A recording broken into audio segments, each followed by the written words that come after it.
and we're gonna deal with what we have. Yeah, only other thing I'd suggest, you can reboot your computer also. Sometimes that opens it up. Yep, you're right. The problem is my computer is probably ancient history. It just takes a long time to reboot. We Okay, prefer not to do that because we don't have much time. Thank you. that's fair. Yeah, no, I understand that too. Um, when we have Zoom problems, I work in IT and Uh, I'm in a meeting with IT guys and everybody's having Zoom issues and we're like, could we just get an IT person in here? So thank Right.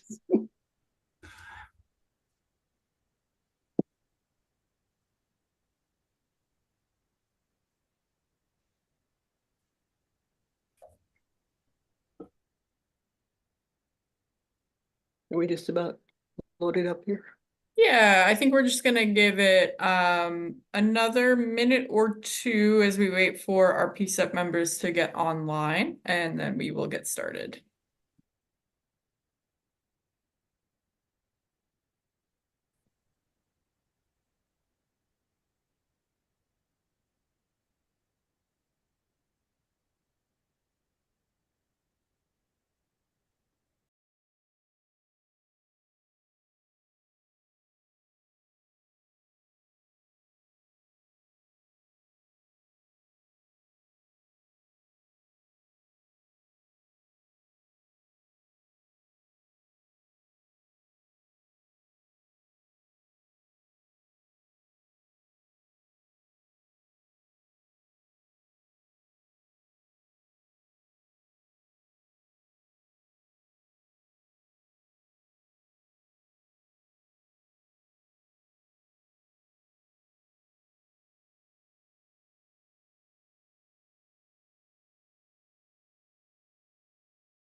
Everyone, welcome to a public meeting of the Portland Committee on Community Engaged Policing Community Engagement Subcommittee.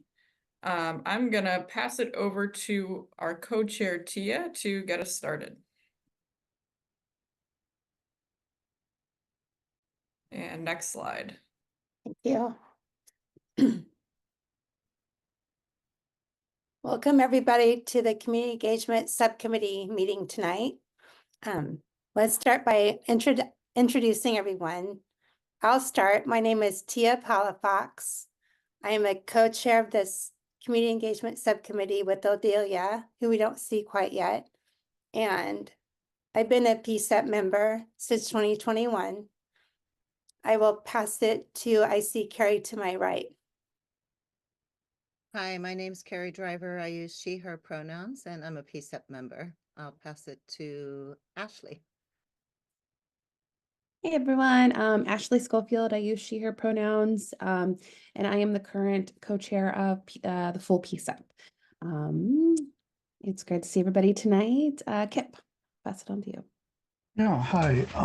Excuse me, Kip Silverman. I use he, him pronouns. I am co-chair of the Settlement and Policy Subcommittee and excited to hear about the TBI stuff tonight and the PSR stuff as it continues. I will hand it off to I thought I saw Byron.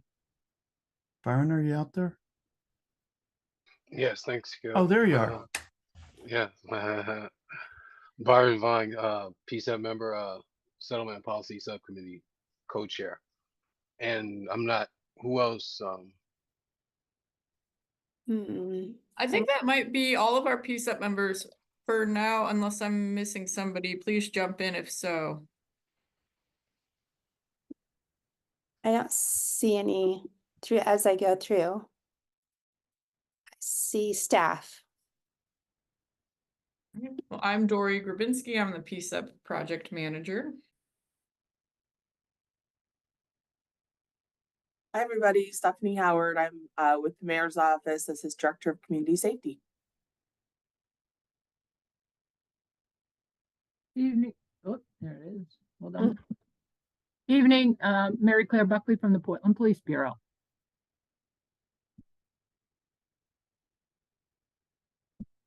Hi, everybody. Chuck Lavelle, Portland Police Bureau. Thanks for coming.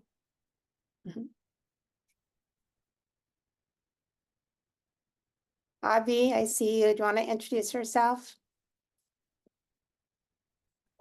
Sure. This is Avi Klepper. I'm PCEP staff, and I'm happy to be with you all tonight.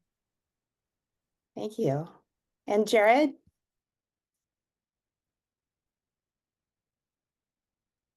Hi, everyone. Jared Hager, he, they pronouns in DC with the Department of Justice late night, and it's good to be here. Appreciate hearing the discussion. Thank you. All right. And I think we can get slides again, please. Oh, I see Odelia. Yay. Odelia, introduce yourself.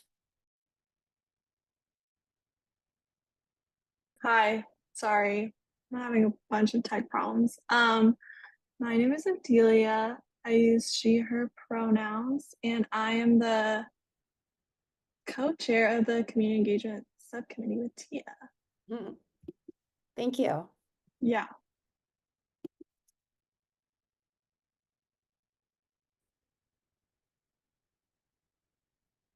And back to you, Tia. Okay, anyone else who's here tonight, please introduce yourself in the chat. Would be wonderful to keep record. And our community agreements tonight are listen actively and respectfully, share airtime, be present and open to new information and perspectives, assume positive intent, respect each other, respect the group, speak your own truth, communicate directly, honestly and respectfully, ask questions to clarify, call out bias, and be okay with ambiguity. Thanks, Tia. And Odelia, you want to take this one? Yeah, definitely. So we're gonna start today's meeting just doing an overview of the Brain Injury and Law Enforcement Forum, which is an event that Tia and Byron have been planning for a while. And then at 6:30, we're gonna jump into drafting our PSR recommendation. This is the first meeting for that, and there's gonna be time for it next week too, so there's not an end in this meeting for that. And then we're gonna move on to open public comment at the end. Yeah. Awesome. So Tia, Byron, and Fern, I think we'll pass it to you and let us know when you need us to share documents. Okay, great. I need to close down the chat so I don't get distracted. Okay, thank you. You can go ahead and put up the first visual aid on the mission statement. That would be wonderful. Myself, Tia, and Byron as Settlement and Policy, both PCEP members, got together and asked Fern Wilgus of the Brain Injury Connections program to partner with us to create a forum to provide awareness, some education, and invite people who have knowledge around brain injury and police interaction and come up with recommendations. And so when we started, we we titled this forum the Brain Injury and Policing Public Safety Forum. And we created a mission statement to cultivate understanding, dialogue, and action regarding our brain injured community and their interactions with police and the law. Our goals were we wanted police officers and others in the justice system to be able to assess if someone they're interacting with may have a brain injury. What can they look for? What should they ask? If determined a possible brain injury, understand how to best approach, interact, and de-escalate a situation. We do know that police officers are not going to be able to diagnose someone with a brain injury, but that's where we would come in and do some education and awareness. We want people with a brain injury to also be able to communicate to police officers that they have a brain injury. We also want to bring awareness to this topic so that it's addressed and can start being tracked, as well as engage our community partners. We're hoping that the outcomes would be to possibly provide recommendations, which may turn into possible PPB directives, and then possible training and improvements. We also want programs in their area who work with the brain injured population to be able to use this information to help guide them. And then we also put together a little reason of why we invited the guests that we invite, why we put together the invite list that we've created. We're really trying to pull together stakeholders in the community that work around people with brain injuries or disabilities and may have experiences with their communities and dealing with police interactions. So that's a pretty long paragraph. I won't read word for word, but this is our first visual aid to show you what our mission was and our goals.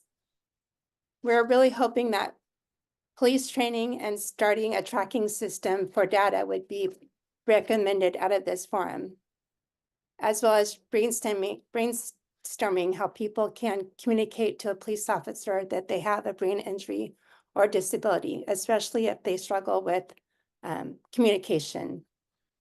And looking through as much information as I can, I found out that in Corvallis, the Corvallis Police Department uses a communication card that was created by the ARC, and that could be like one of the recommendations that come up. I went to the training division and was told when a police officer interacts with a person, they might not know that they have a brain injury, but are trained around de-escalation and to use what they have around them to make the best decisions at the moment.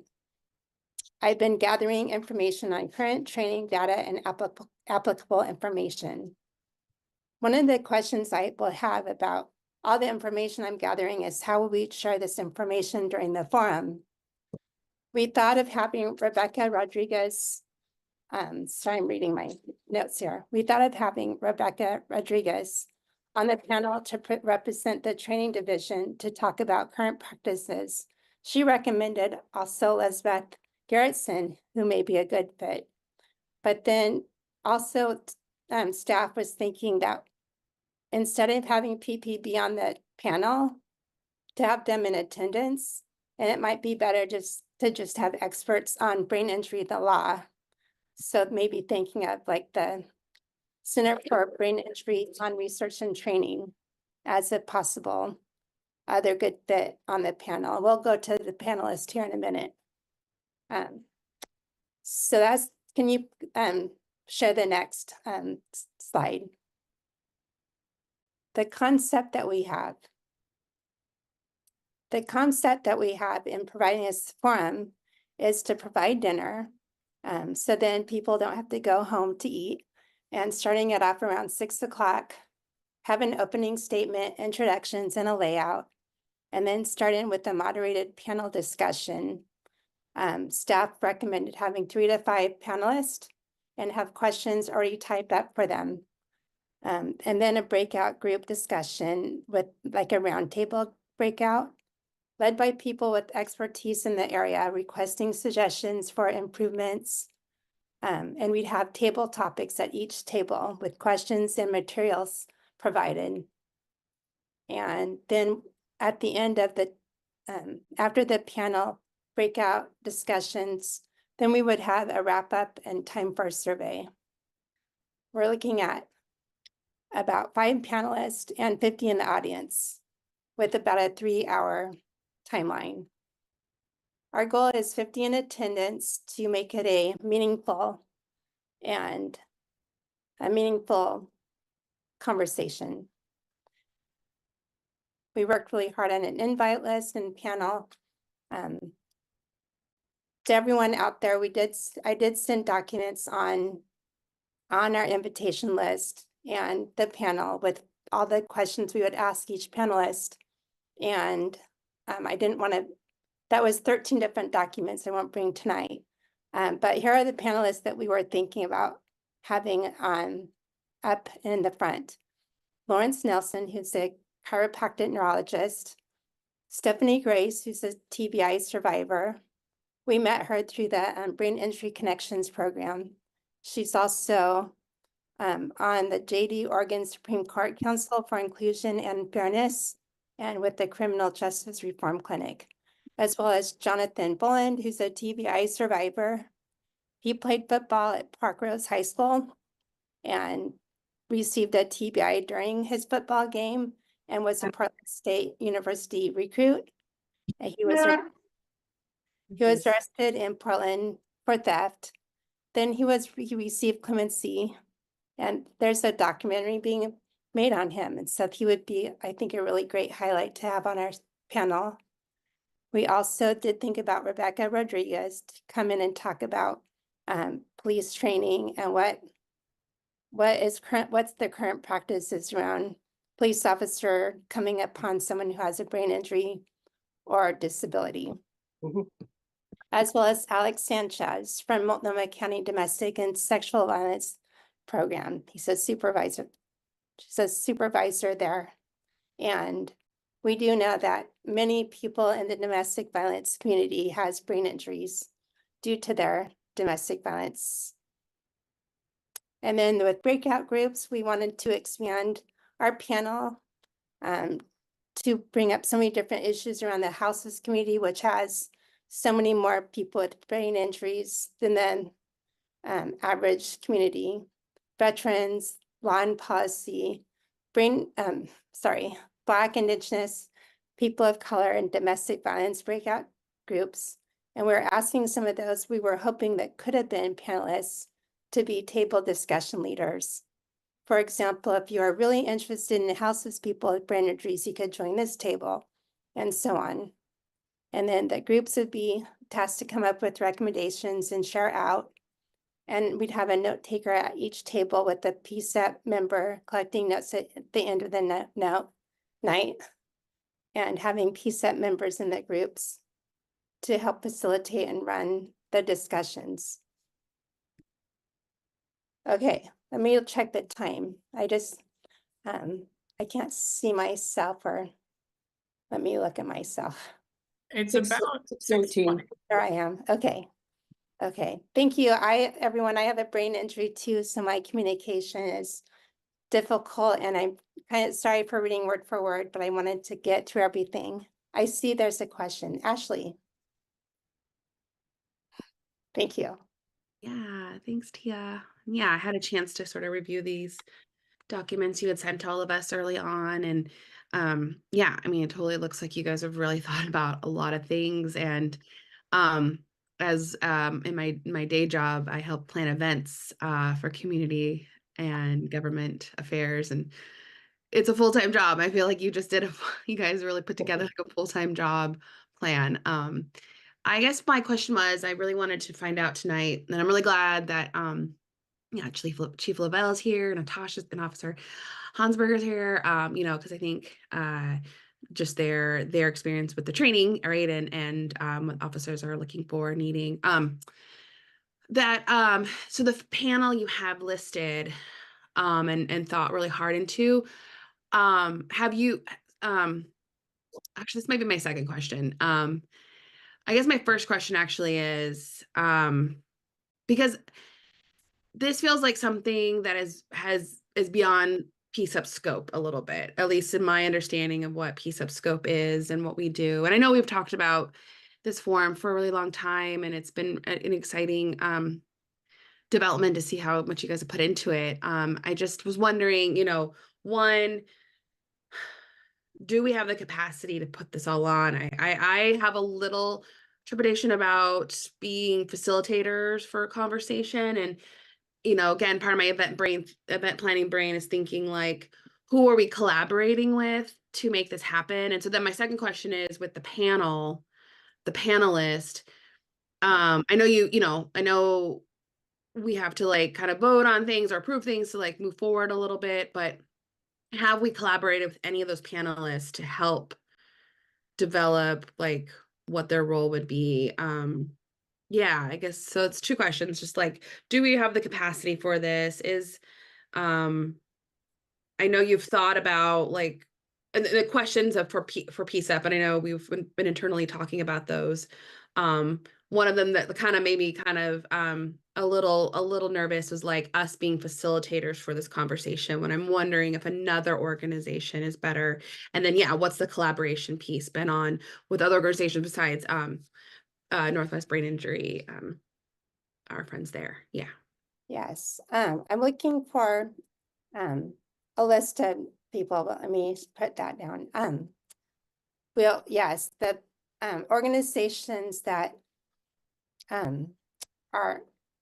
I have a list of those people that would be at each table. So when I talk about facilitating, it's basically the round tables discussions would be person from each organization that we have listed in our invite list. I have asterisks next to their names if you looked at that website or at that document. And their name is underlined, and they have the expertise in those different areas. Like for instance, if we did a breakout with the houseless community, then my person was from Central City Concern, Steve Carmen. And for veterans, it would be OHSU Veterans Employee Resource Group. And then for, I'm trying to think, for domestic violence, it was Martha Strawn from the Gateway Center. And so I have people lined up for breakout discussions, but I was really wanting PCEP to be involved. So I was hoping that there could be, like, if PCEP can attend, that they would be at each table to be able to be at the table to gather notes and be part of the discussion. That's more what I was thinking around facilitating, just being involved, being engaged. Yes, I wanted to speak to the scope comment. I do believe this is certainly within PCEP's scope. I think the comment in the chat speaks to that, and I think this topic is relevant for sure. I think Ashley posed another question about PCEP members' capacity to work on this in the next few months. So that maybe is a more relevant question that you all might want to get into, in addition to any other. So I'll just say, I think we all, like, it's very apparent how much work Tia, Byron, and their partners at Brain Injury Connections have done. But if this is to be a PCEP event, you know, there's still workshopping that you all can do as a group in terms of the concept or the details about how it will go, which is why Tia had the idea to bring it to this meeting. So if there are comments about that, or anything else Tia has shared, and then also maybe a discussion about your capacity to take this on as a committee, I think that's maybe good stuff to get into. Okay. And you have collaborated with those panel, like you have asked them and they're all committed to participating. I thought that was my right question too. They've committed to like being part of this. On the panelist, I started doing that and talked to a few people, but then when Dory said we couldn't ask them until we had a date and venue, then I stopped asking them, because that would be something staff would do, would be to invite the people who participate. I learned that wasn't volunteers' role. the actual invites would go from staff. And we're talking about June now, right? If this moves forward, June, which is 2 months away, 2.5 months away. Could be 2 months away.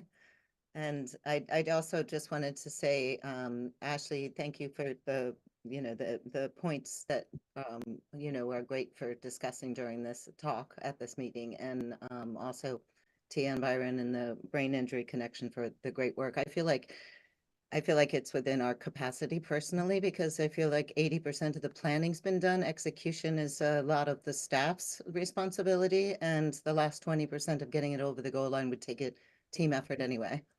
So I'd be in support of continuing, and happy to help on any committees. Thank you, Carrie, and I appreciated you getting back to some of the questions I had offline.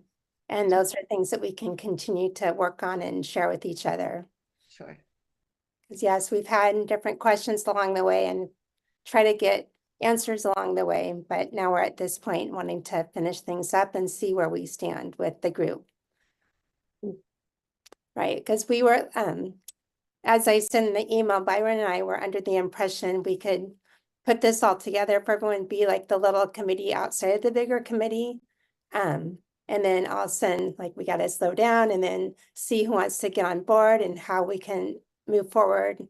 Sure. And people want to join in.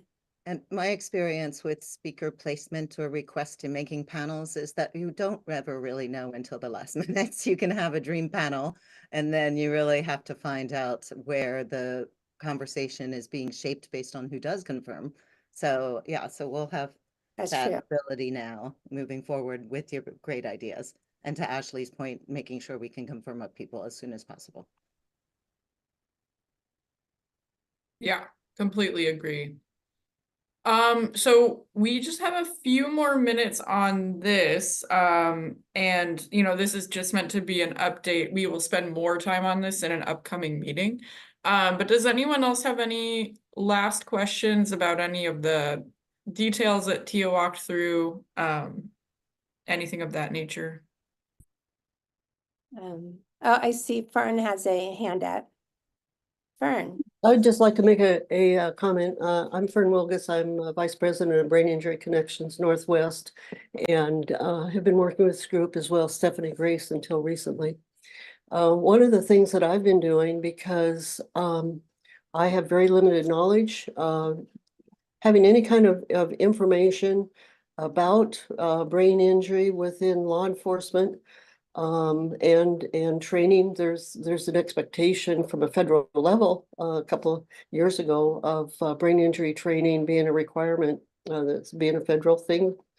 I recently have met up with some folks that work within a police department in one fashion or another, either as a survivor or as a trainer or as a researcher, actually, in North Carolina. And I'm planning on putting together a group of folks that are interested in just learning that may not be applicable per se here, but at least it's going to be some knowledge that we all don't have. I'm done. Thank you for the invite, Fern. And then if you pass on what you put together to me, I can invite PCCEP. Great. I'll do that. That sounds really good. Any more questions? I know, including staff or any city folks, before we move on. I'll just add for this Chuck Lavelle from the Police Bureau. I think, if we do go forward and this is a topic that PCCEP takes up, it's a discussion I think the Police Bureau would be interested in. I think both Dr. Rodriguez and Garrettson would be, I'm not sure about the panelist role, but I think at least in the room and in the space to learn and maybe just see kind of what the connections are. So I like the idea. Thanks, Chuck. Thank you. When I went to the training division, I talked to Rebecca, Lizette, and Todd Tackett. They were really helpful. Thank you. Yeah, that's great to hear. All right. Really solid update. Thank you, Tia, for leading that and getting everyone up to speed on what has been done. And I think we have a good path forward that we'll start to work on. And we'll especially have more space for that once we kind of wrap up what PCCEP has really been focused on heavily for the last several months, which, as you know, is Portland Street Response. And we are hoping to do that in the next couple of meetings, including this one. So let's transition into that. So we have a recommendation draft that we are going to be working through today. Couple PCCEP members kind of took the lead on drafting this, and so I think we'll lead on them for guiding us through this discussion.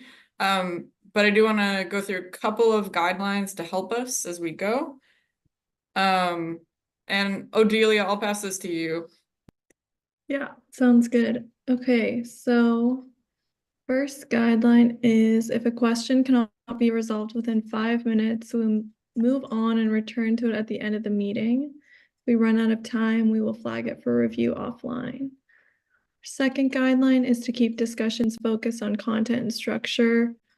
Word choice and phrasing may be better suited for offline review. Our goal is to get through as much of the document as possible. Then our third guideline is discussion will be limited to PCCEP members unless PCCEP has a specific question to the public. The public will be given the opportunity to provide input at the end of the session. All right, thanks, Odelia. And let's pull up that document. I think staff is helping with that. Yeah, just one moment, please.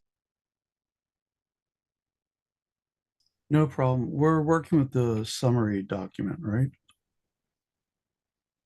Oh, actually, so no, but maybe it would be a good idea to go through that first. Okay.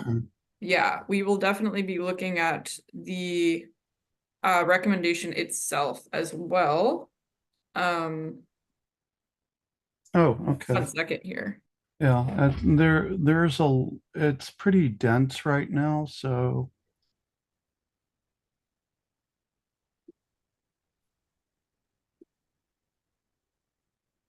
Yeah, I mean, Yeah. could we talk about, maybe Kip, instead of using the version that you had started, maybe it's like we use that and we use the summary and we sort of, create a new document just so that we're like making sure we're creating something that's like, sort of more of a collaborative document with all like, because this is a great summary. I wanted to tell Carrie that too. And like, I think there's some really good takeaways that we could plug in actually for the final document. I think let's hold off on making a decision like that, Ashley. I think we will look at, because people have also provided comment on that version.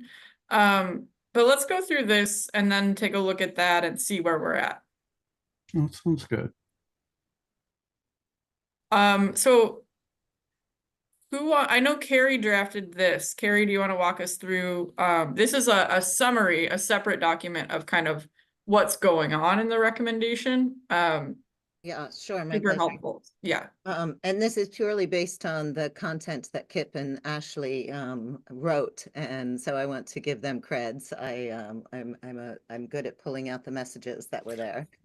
So, and it's also not in any structure. So that's something we should talk about, because the recommendations are not ordered in any priority here and not categorized either.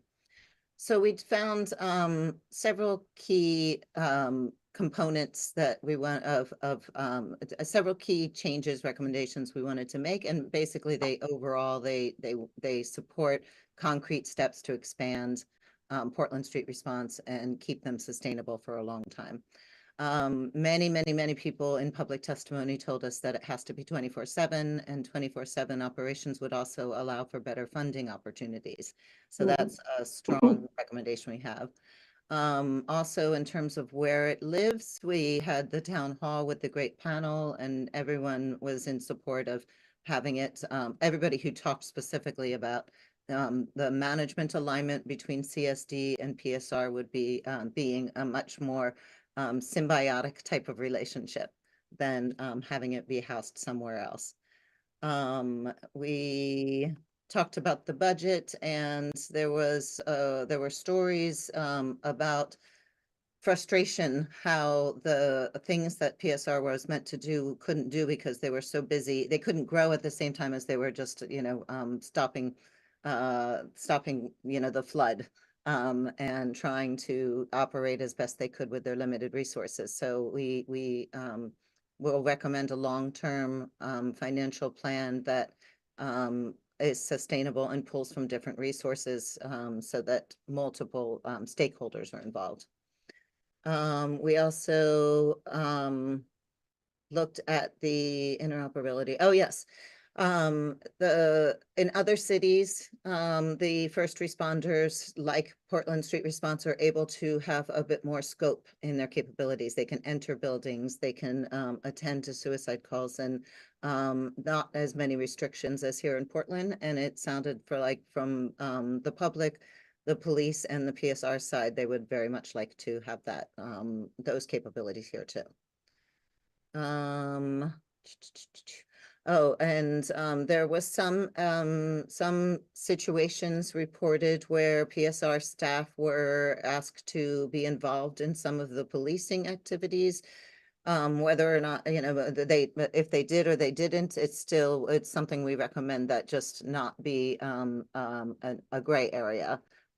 Because the relationships that PSR staff build with the public are very important, and having any distrust would make it very difficult for them to be successful at their job. And then the DOJ settlement agreement currently, the new independent monitor will continue monitoring, will monitor the settlement agreement data. And we feel that it is valid for them to consider the PSR data as well, because it will be relevant in the overall big picture of how cases are handled. If more and more cases are handled by PSR without police interaction, it's relevant and in support of the settlement agreement we felt. Great summary. Thank you so much for drafting that, Carrie. Any comments on sort of the high level here? Anything that any PCCEP members feel like we've missed or shouldn't be in here before we go to the document?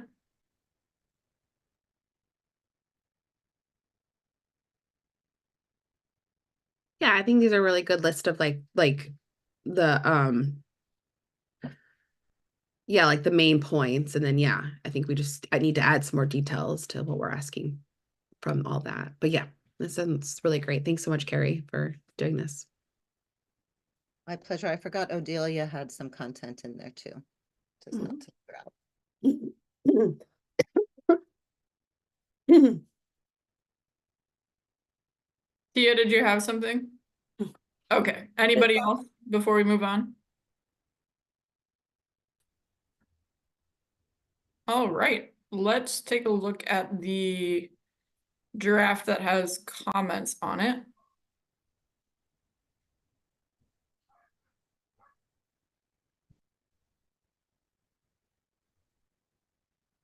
Okay. So this document is pretty long currently. Anybody have a preference about how we approach this or a suggestion? Yeah, I guess I'll preface it with there's a number of comments that we need to kind of reconcile. And I appreciate starting off with saying that getting into specific language is not appropriate necessarily for this experience. But there's already been some conversation about how to best structure the document to focus kind of on the summary experience that Carrie just shared, and keep the top part of it focused on the main points, and then bring out some of the more detailed levels further on, And then there's still some footnotes and additional comments from the community that we want to attach to it as well to support the main conversation areas.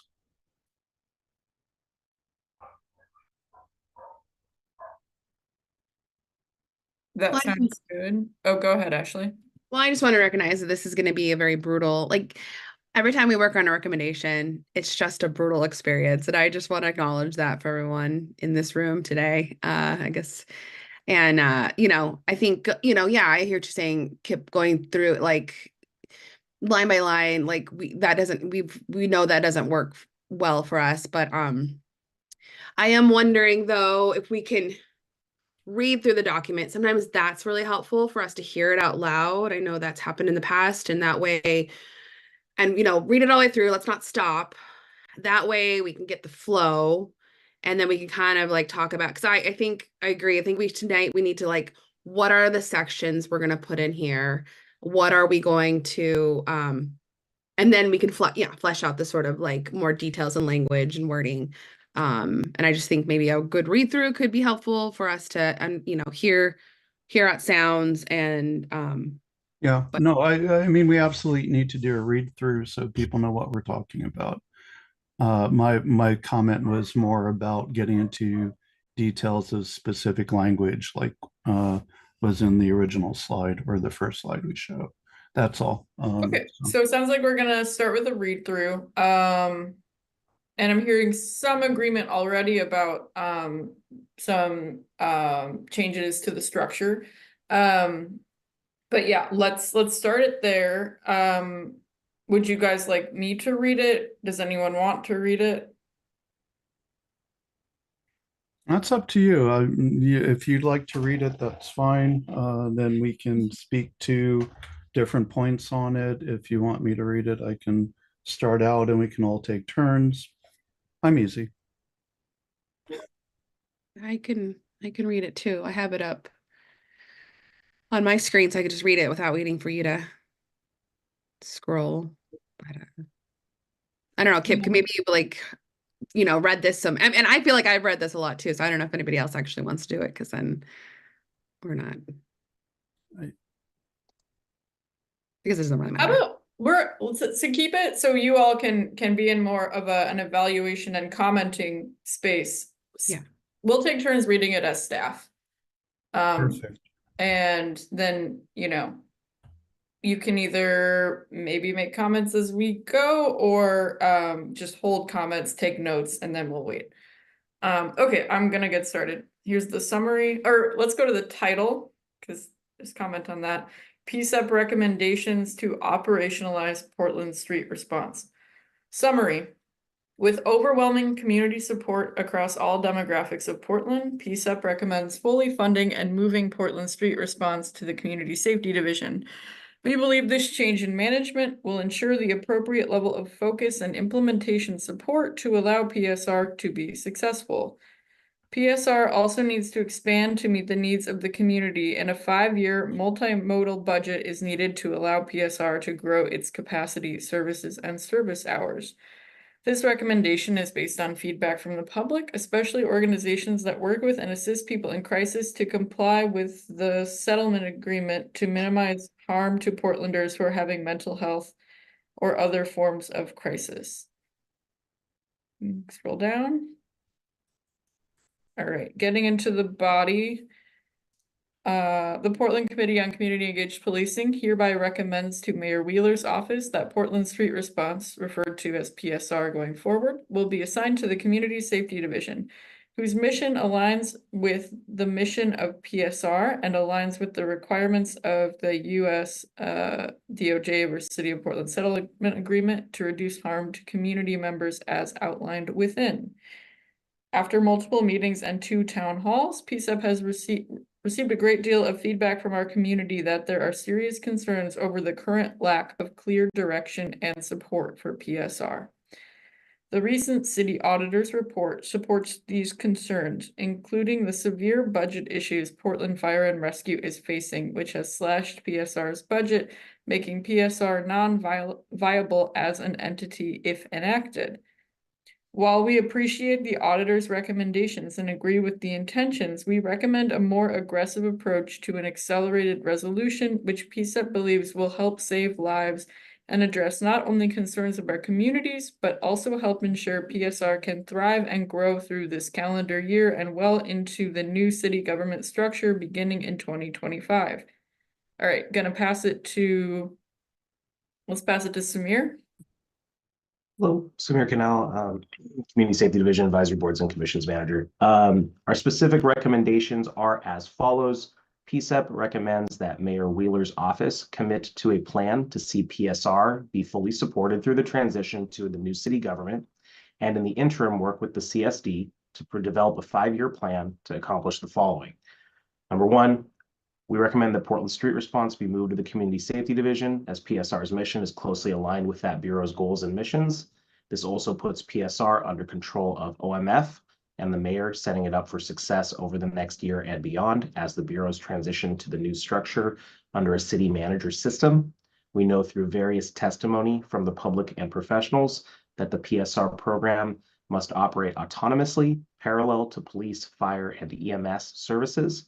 And this is a step towards that delegation, as well as a stabilization of the program. Number two, we recommend a 5-year commitment for funding with or without federal dollars to ensure ongoing success without interruption. We recommend a multimodal approach for funding, beginning with discretionary use of general funds to keep the current state funded, plus funds for the expansion of PSR staff, training needs, and necessary supplies. We recommend immediately pursuing bridge grants through Oregon-based resources, Care Oregon, etc.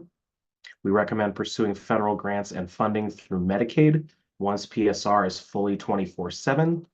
And there's a note here that some part of services will be able to build back based on a case. We recommend looking to other bureau budgets to supplement PSR, such as the Portland Police Bureau, since PSR would be picking up more types of calls where police are not needed. This would permit the PPB to focus on work under their purview. I'll pause here and pass it over to the next person. Liz, do you want to jump in?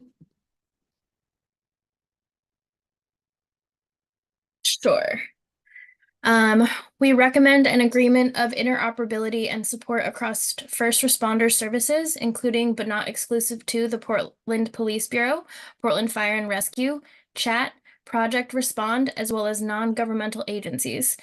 We understand that this is a complex undertaking, which is why we believe the Community Safety Division is the most appropriate place for PSR to be managed, as it is perfectly aligned with CSD's mission statement. We believe CSD should develop an intragovernmental agreement, IGA, to keep PSR housed within its current location, Fire Association, and continue to work with the decades of expertise Portland Fire and Rescue has on managing first response situations, develop training and policy, and keep a continuous base of operation for the foreseeable future. We also recommend that as PSR evolves to find an east side location to complement the west side hub, to reduce time to response and serve the east side communities better. PCCEP strongly recommends a cross-bureau governmental agency be created to begin architecting a future of first responders and follow-on organizations to ensure that the best resource can address the situation of the moment, providing the best initial dispatch and enabling a hot handoff if the first responder believes another organization is better suited. There also needs to be the ability to understand what services are available to ensure the person in crisis needs can be met in the moment. This is a broader need expressed by PSR staff, other city and county government agencies, and the nonprofits serving the people first responders interact with. So expansion of PSR roles and services. PSR should expand to 24/7 service as soon as feasible. This requires funding to staff up to this level. Many community members have pointed out that people do not stop having crisis moments at 10 p.m. And then there's a footnote to type of handoff calls. Types of calls entering buildings and potential suicide. Portland community members and representatives from various services have all asked that PSR be able to enter buildings to work with people in crisis. PCCEP recognizes there are several challenges to this, so we would like to recommend the following. Collective bargaining. We recommend that Mayor Wheeler bring together the representatives of the various union leadership and their legal representation to discuss expanding PSR's ability to be dispatched beyond their current initial scope, to be able to enter a public, commercial, or private building when appropriate. Training. We recommend that the appropriate training, initial and ongoing, be developed for PSR to be able to assess situations and operate within a building if they deem it safe and appropriate. Transport. We recommend the consideration of PSR being able to transport individuals when assessed to the best option. And then supplies. We recommend that PSR be able to be stocked with whatever supplies they deem necessary in their expertise of triaging situations and be unrestricted in distributing them.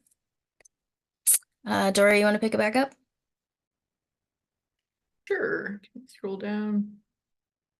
All right, data collection, reporting, and metrics for success. We recommend engaging with PSU in cooperation with OMF to collect data and evaluate performance and efficacy for quarterly reporting and make any adjustments as needed for PSR.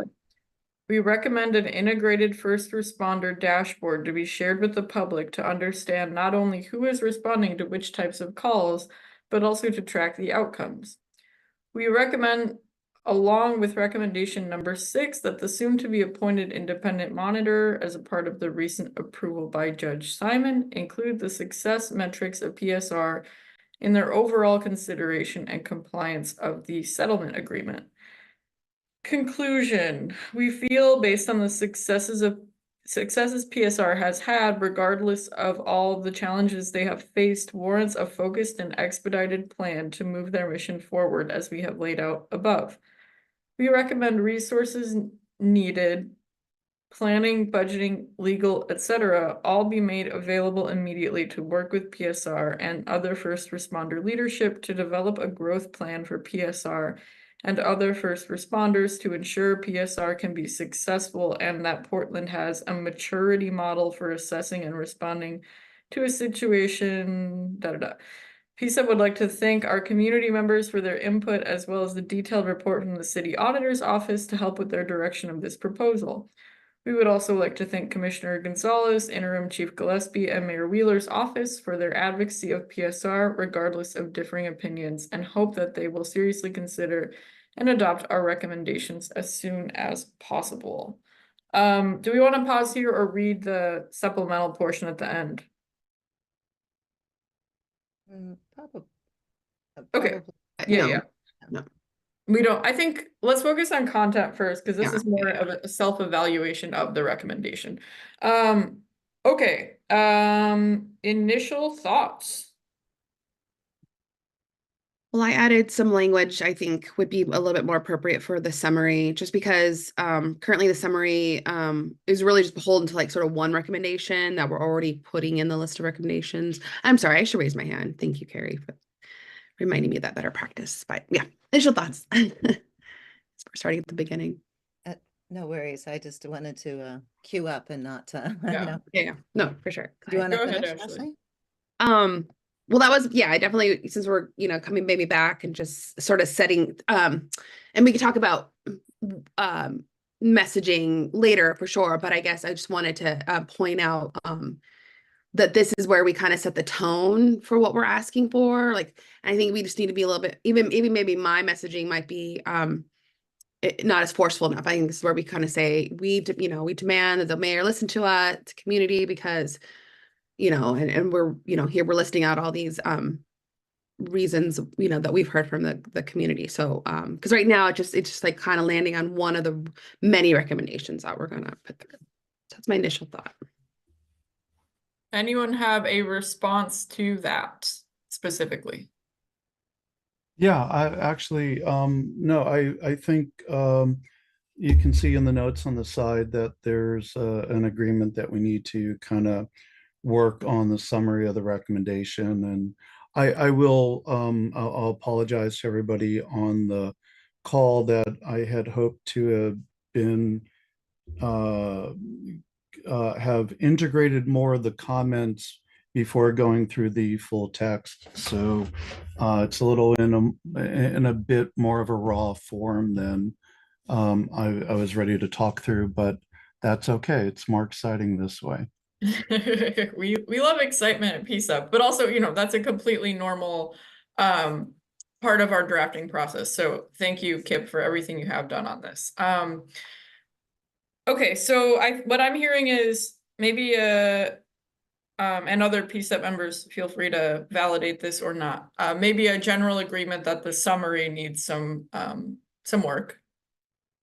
So maybe we don't need to take too much time wordsmithing the summary. We'll just note that we will summarize it more accurately once the body is up to speed. Cool. Can we move down? We scroll down, staff. And Carrie, we'll go to you. Thank you. I just think that there's so much great content in here. I agree that the summary could be more concise and also more concisely worded, while at the same time more broad in what it covers. We had 7 summary recommendations, but actually I realized in the rereading that we left out the geo expansion, so that might be 8. And I think it would be helpful if we categorize them. Dory, that was a suggestion you mentioned a couple weeks ago. So like expansion might include expansion of capabilities and scope, and expansion of geo reach, expansion of hours. And then we have kind of an autonomy, make sure PSR is autonomous, that they aren't, that they're not asked to enforce, and that they are, the oversight is aligned correctly. Maybe we could talk about some broad categories that would help us then lay out how we put all this content into a good flow. I think that is a really great suggestion, Carrie. And I think after speaking with many of you about this throughout the week, I added a comment that speaks a little bit to that structure. If we could go to that comment and maybe you all can weigh in on this proposed structure.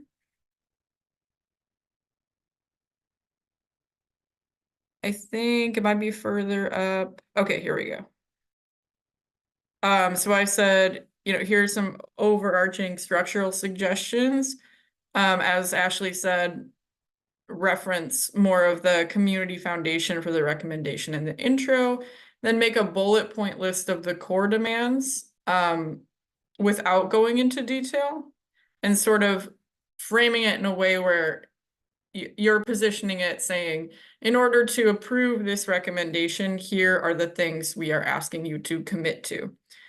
And then kind of in the latter portion, I think you can then list it out per, I'm calling them demands, but per bullet point, and then get into that detail and say, here are some ways forward that we recommend or that you may consider in your implementation of our core demands. That sounds great. I love the bulleted list right up front in particular. I think it would make it more digestible. Yeah, absolutely. Other PCCEP members, thoughts on that structure proposal? Yeah, I appreciate that that suggestion, Dory. I think that's a really great idea. I know we talked about it earlier, so.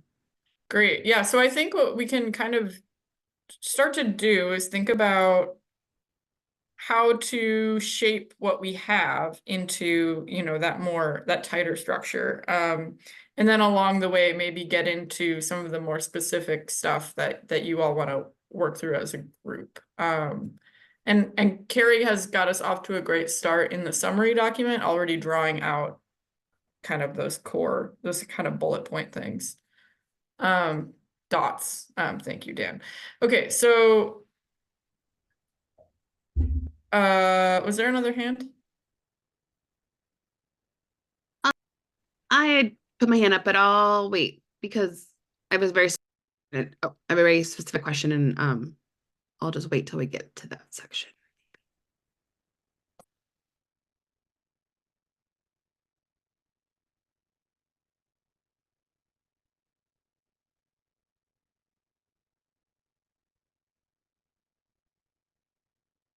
Okay, I think we've discussed the intro portion of the body. Any other thoughts on this? And staff will take notes or comments or track changes as we go. Carrie? I had a general question to help me understand. So when we do the bulleted list and then the deep dives, how much content is enough and not too much to go into each topic? Are we looking for like 3 or 4 supporting points, or what would that look like?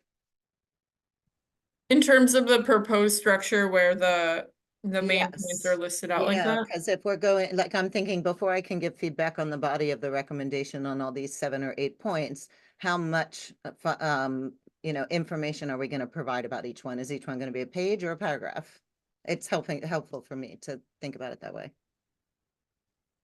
So as far as the core points that you're drawing out, and again, the idea there being focused more on the what than the how, and the what is what Mayor Wheeler would be committing to in terms of approving or adopting this recommendation.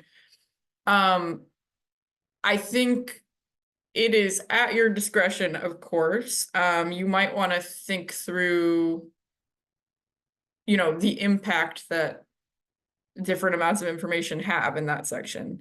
Because I think the proposal is to put sort of a more concise version of the demands at the beginning. And then transitioning into like, here are lots of things we've thought about in terms of what we're suggesting, and we want you to consider this as well. But with the understanding that the city might have different ways to get there. So I'd say it's at your discretion, and it just has different impacts the way you do it. Okay, that's helpful. Thank you. Yeah, I also think one aspect to that is some parts of it are more complex than others. So that's why I go into sub points, which is generally not my favorite thing to do because it gets very dense. But based on multiple conversations and inputs on people structured around the city, and also from community members and experts, I think some things we should elaborate on what the intent is, and to Dory's point, more on the what, not necessarily the how. And I think towards the end of the document, we can talk about the hows based on community input. Okay. And the thinking behind it, the piece. And the thinking, yeah. Okay, got it. Thanks. And I think that's a reasonable approach. So what would those things be though? What would those so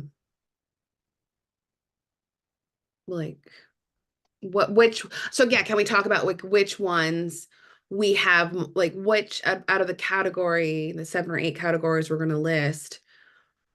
Like, can we talk about what are priority and which ones need more, sort of more elaboration of like, this is what we've heard and this is why this should be part of, here's like the overarching recommendation, but then here's what we specifically heard needs to be included. Like, for instance, I'm thinking of like, couple like moving PSR to the community safety division, and thinking what that could encompass. Like that could encompass the expansion and sort of like the autonomy, like that messaging around the autonomy part, that messaging around moving it to a place where it can be parallel to police and fire. And then things like funding was a big one we heard, which I think encompasses under 24/7 expansion. So 24/7 expansion would include funding, sustainable funding, but also scope and like what PSR should expand to, which is calls for crisis of suicide and going into the building, like starting that up, starting that sort of bridge to what that could look like. So yeah, I was just curious what other members had in terms of like what those main points need to be, where we need to add some more. Yeah, does that make sense? Because like I think for like we're currently right now recommendation 2, I think that's like it's it's like kind of getting to some of the points we're talking about, but it's a little all over the place, like the 24/7. So like, I don't know, maybe if we started with really like taking Carrie's summary and saying these are the list of recommendations we're putting into the document, and then us like kind of clarifying which ones we want to elaborate on more based on what we've heard from experts and community members. That'd be my suggestion. And I have some more thoughts on that, but wanted to see what other people did. Yeah, I was gonna suggest, and maybe Samir, you could help us start to do this, bringing over that list that Carrie distilled and putting it, kind of just dropping it into the intro, to get us started. Because I think Carrie did a good job of pulling those points out. And I think, yeah, it could be in the summary, it could be in the body, it could be both. Are you gonna do that, Dory? Like Samir's doing it. Oh, okay. So like, this is kind of what you could do, you know, is start by saying like, here are the core demands, and then bringing the detail in after this, you know, section by section. But I do see these, maybe kind of shortening the wording on the longer ones, but like as like the key points that have already been identified. Is there agreement around that? I would just maybe add, which we might take out later, but the 8th point of geographic expansion, the idea of an east side station for PSR.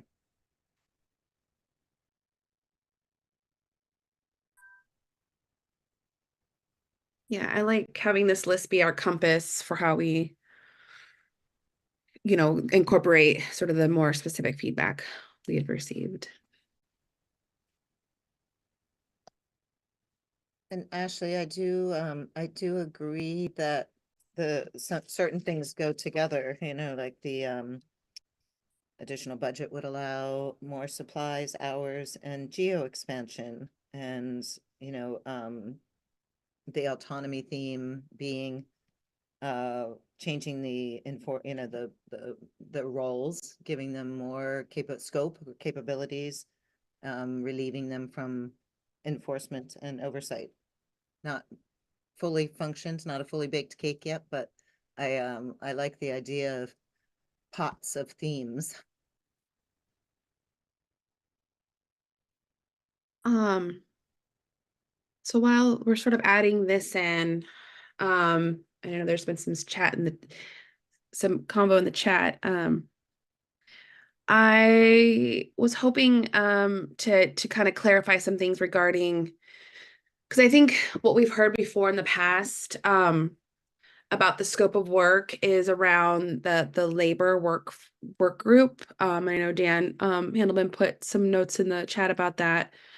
And Stephanie Howard, I know you're on the line, and I was hoping to maybe pick your brain a little bit, so because I know the mayor's office, we're all like on the same page that we want PSR to be supported and protected and move forward.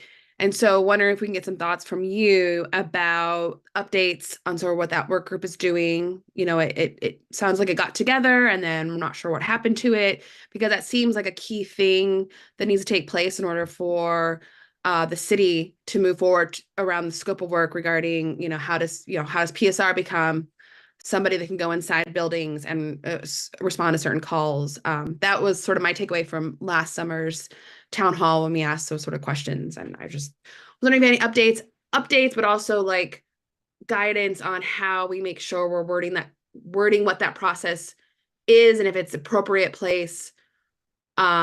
Yeah, I mean, more of an updated, but also like how, we want to make sure it's in our recommendation, because we definitely my understanding is a tool that will get us to those, answering those questions around scope for PSR. Yeah, sure. I don't have a specific update, but I can tell you that those groups are in pretty constant communication.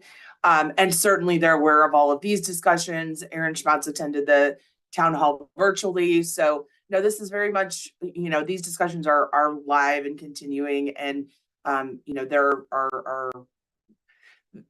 there's a lot of work happening around Portland Street Response just in general right now, but this is all part of the discussion. My recommendation for how you phrase this for you know, for purposes of this, you know, collective bargaining is it's a tricky wicket, and there's a lot of hurdles. Then it gets really technical. And so if I were giving you advice, I would tell you, you can keep it high level and not worry about getting too deep into the intricacies of how these conversations should look versus the result that you would like to see from those conversations.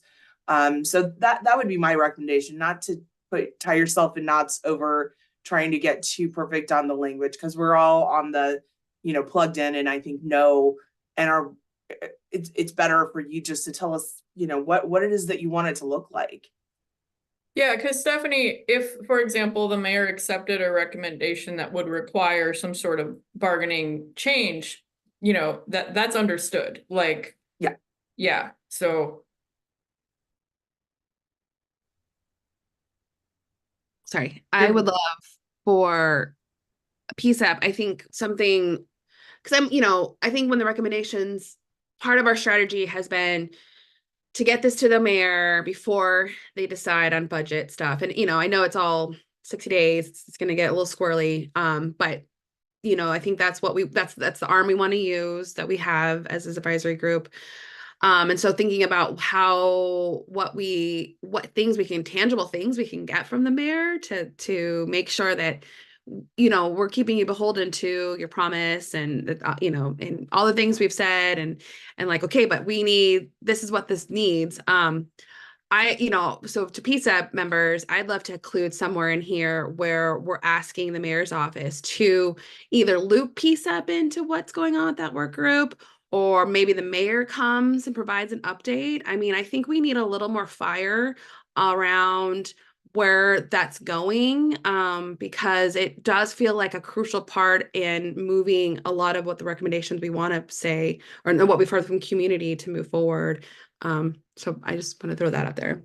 And I'll just say that the bargaining tables have a ton of legal hurdles before they can be made public. And so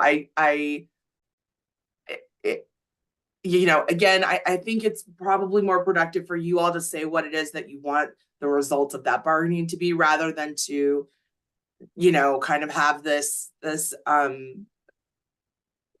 position that is that we can't do for you, right? That we can't legally achieve in the recommendation. So I think everyone understands your, the passion around that and the, the energy around that, certainly. So again, I don't want you all to make a recommendation that we can't deliver on, even if the mayor wanted to right now say, yes, I want Portland Street Response to be able to do X, Y, and Z. He doesn't have the authority to do that, right? So not to say you shouldn't ask for what you want, but the way you get there isn't, may not exactly look the way that you think it should. No, I understand that. And it's just, it's a shared frustration that can we actually, I don't know, Natasha's already left. I don't know if Chief Lavelle's still here.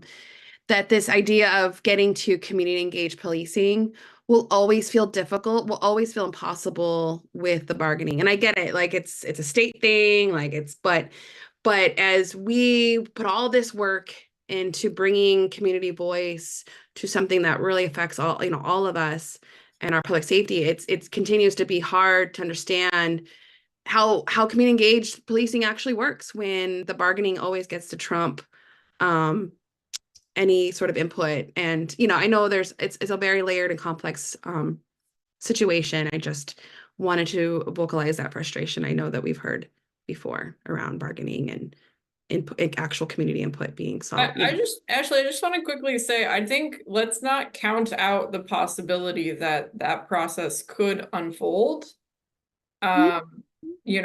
Let's keep that on the table for sure, which I think is the direction you're going with this recommendation. So I think the understanding would be, in order for certain parts of your recommendation, and we're getting there, but the core points, for those to be approved, yes, that process would have to happen. So let's, I think, move forward with the understanding that, we recognize the legal limitations around this, but that's kind of what you're here to do, is say, make it happen, right? Make it happen, if it requires bargaining. So I think we can maybe try to refocus back on. Sure. Yeah. And I appreciate, Stephanie, I appreciate your making sure that we're gonna we're phrasing it so that we're not gonna get stuck in a non-answer, that we can, say what we need to say. So I appreciate that feedback, and yeah, I totally get it. Yeah. And I don't want to discourage you from voicing your feelings about that process. That's perfectly appropriate. Right. That's totally appropriate. So please know that. I'm not trying to say don't waste your time. No, feel free to voice your opinions about that. I think that's what we expect you to do. Great. So can we get the document back, please? Okay, I think these points are good. Shall we maybe get into each point as written and see if PCCEP agrees with what's on the page currently, or talk about changes that might need to be made? Okay, so let's go to the 24/7 exposition.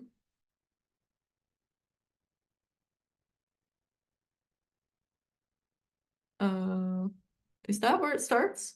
Okay, maybe we just need to, we don't have it in order. Okay. And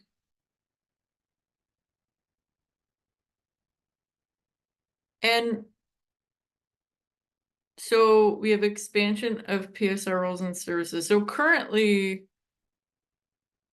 so the way that we listed it in the main points above was as two separate items. As written here, they are put together. Thoughts on that, Kip?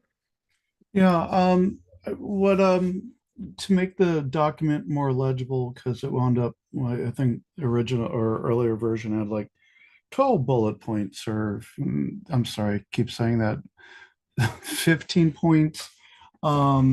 Corporate training really just doesn't let go of you. The idea behind it was to, based on some of the notes other PCCEP members had, was to try to reorganize the expansion of services under a section, and then some of the things that our community has said that they wanted to see. So it's trying to consolidate that. I think the main point of expanding and committing to support and budget, and also moving to CSD, are the two things that enable the rest of this to work. So I kind of feel like the collection of expanded roles and services makes sense in its own section, but I'm open to other ideas as well. And one other point I want to make in here is that somewhere in here is language that 24/7 wouldn't happen quickly, that there needs to be the appropriate amount of training and staff and support for all of that. So I don't want it to read as we want this to happen next month or something.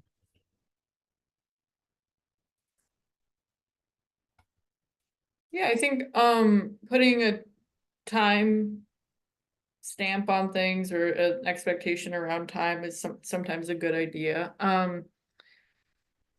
In terms of this section as written, my feeling is that we would want to be consistent between the main demands, that's what I'm going to call them, and then the exposition below. Okay. So if they are written as separate points, I think it makes sense to be consistent and format it that way for the sake of clarity. I'm down with that. And then of course in order too, which will, staff will provide copy editing and, we will, I think, we'll help with the proofreading and all of that. Seeing some stuff in the chat, we know, We're very and grateful for that. we'll get it there, yeah. Okay, so, but in terms of what is written, as far as the details around 24/7 and types of calls, etc., does PCCEP agree with what is written? Do you feel like there are parts that don't need to be in here? Anything that's missing? Carrie? There's not much in there, I think, about 24/7, but maybe we could, would it be appropriate to add specific comments from some of important stakeholders? I think Ashley identified that as something that is missing or could be more present, is what you heard, the work you did to hear that input. So I think that's a good idea if we could add a comment there.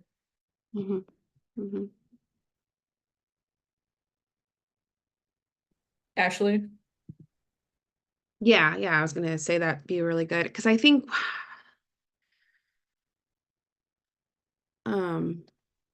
yeah, I think that we could be really using more of the recorded comments that we got, particularly from the last town hall. Like there were just so much good testimony in terms of lived experience and people who were working directly with community members who would benefit from this program being more, being expanded. So I think I was just going to point out the current I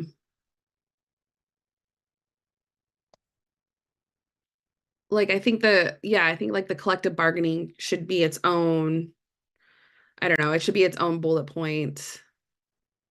I don't know. It's hard. Like this is the hard part. Like I want to give these line by line details so I don't, maybe it's more offline. I'll just provide some thoughts on wording because that's where my brain's going right now, and I know that's not what we want to do. Because I think it's kind of catching what we heard, but not all the way, and so that's where I'm kind of stuck.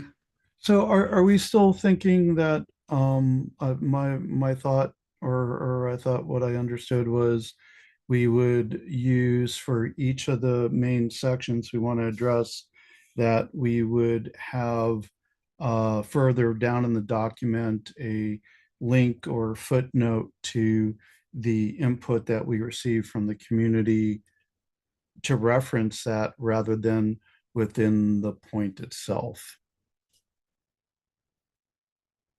I don't think we should have an appendix or anything like that. I don't think that's a place for this kind of recommendation. I think it's better to put it into the wording, into the messaging. Not all of it, obviously, but I think we can do both. We did that with one of your other recommendations where staff has compiled a whole appendix situation for every piece of testimony received. And we did link that in the notes of the last one. But I think what I'm really hearing is a desire for more reflection of that in terms of specifically community input in the text itself. So I think it can be both. That makes sense. Yeah, and I like the idea of when relevant testimony was made, adding it as a supporting point in the exhibition, but I also love Ashley's idea about kicking off the intro to cover how much engagement was done and how much feedback and passion there is. Yeah, absolutely. It's a great idea. Yeah. Okay. So I think we're kind of circling around some key points here that we'll work on for next week. The next question I have, and we can go through this item by item or more generally, is how does PCCEP overall feel about the level of detail in this sort of second half And are there specific things you have questions about, feel are not needed, or feel, I think we've covered what's missing. But there might be other policy points that you do feel are missing. So any comments on the level of detail and the amount of exposition on these points? Ashley? Yeah, I think as we answer that question, I think we really need to be like, I'm glad that we've kind of thought of the categories.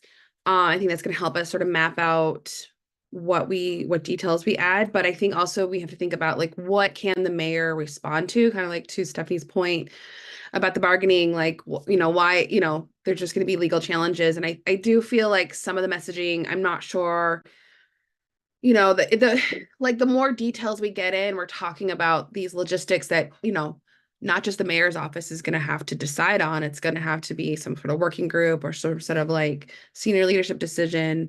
Well, the mayor, is obviously top seniors and can make decisions. But good leaders listen and collaborate with said offices that, would make this all successful. So, as we think about details, like what is more relevant for what we want the mayor to get back to us, because I think that's happened to us before where we've written things in a way that the mayor could then not answer it, and not answer it. You know what I mean? And so I think that, drilling in the details need to be where there's something that's that we can get back for the mayor, and that is the mayor that can answer it into us in a timely manner without them saying, we'll get back to you, or we have to go do this first. I think that would be the due diligence we need to make before signing this off to send to him. I do think there are some rhetorical strategies you can use to avoid that outcome. And I think the way that you can do it is, again, beginning the recommendation saying, these are the outcomes we want. So in order for the mayor to adopt this recommendation, this is what we are asking you to commit to. And then in the phrasing, in the latter half, you can say, here are things you may consider, but making it clear that there's recognition around unless there are specific things you want to pull out in terms of the how, recognition that you as PCCEP are supportive of flexibility around the how part, but you can still outline what you'd like to see in terms of the how. So I think rhetorically you could get around it, but I think there's still maybe some valid points about some editing you want to do in this section. And maybe we could get into that more specifically in a minute. Carrie? Thanks. I feel like we've come a long way in the work we've done tonight already. And my preference is to have less content, more focused content. So I would see like looking at it from the lens of, as Ashley said and Stephanie said, filtering out the how and saving that for later and focusing on the what. And then also that filtering out, like focusing on our thinking versus other sources of public information. Sometimes we might, we waste a little space on that, I think sometimes. And then maybe rating what points would be most supportive for each of the exhibitions. Like of all the great supporting points we have, what are the most relevant, and eliminating some of the bottom ones. So do we want to try to walk through some of that and get started with that in this meeting? If people can give specific comments about things they see as maybe not critical to the text here. So I'm having a little hard time tracking where we are in the document, but I think this is the beginning of the recommendation exposition. That's what I'm calling it. Is that right, Samir? Yeah, this is the beginning of the body, and then this text was moved up to mirror the order in the. Okay, so let's go down to the exposition of the main points. Right. Okay, So let's go through these one by one, and maybe PCCEP, you can identify, you know, what feels really important and what you might want to consider editing. Okay, so 24/7 is just PSR should expand to 24/7 service as soon as feasible. This requires funding to staff up to this level. Many community members have pointed out that people do not stop having crisis moments at 10 p.m. Thoughts on this one?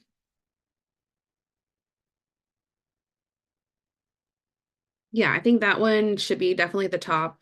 And I think that's the one that has the that speaks to what community said to us the most. But I'm wondering if we could maybe find, you know, kind of elaborate this one a little bit more. Actually, so not take away, but it's more into it. Would it, Yeah. would it Go be ahead, Carrie. appropriate to add the funding? I mean, we were told, and I haven't been able to prove this, but we were told that if we moved to 24/7, additional funding opportunities would be available. Yep. Yeah. Good point. Can we add that comment? By we, I mean the Yeah. PSR. Odelia, did you have a comment? Yeah, I think just like moving, like first and foremost, like the expansion into 24/7, but also an expansion beyond that of like continuous growth and like making it bigger and bigger and not just like keeping it at the minimum of what it needs to be 24/7. Okay. I feel like that might be addressed in a different point. So let's put a pin in that and see what needs to be added for that part. Okay. Moving on to number 2. We recommend that Portland Street Response be moved to the Community Safety Division as PSR's mission is closely aligned with the Bureau's goals and missions. This puts PSR under the control of OMF and the mayor, setting it up for success over the next year and beyond as the Bureau's transition to the new structure under the city manager system. We know through various testimony that the PSR program must operate autonomously parallel to police, fire, and EMS. This is a step towards that delegation as well as stabilization of the program. Thoughts on this one?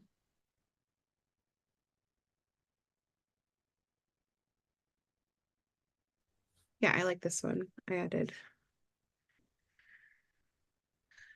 Yeah, I think this one feels complete enough. Although control the OMF, I don't know, is that like a relevant part of the message?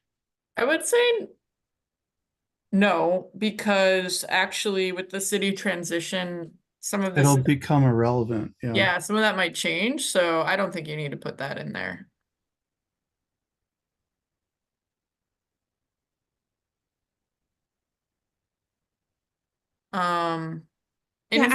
In fact, that whole sentence might be a little redundant.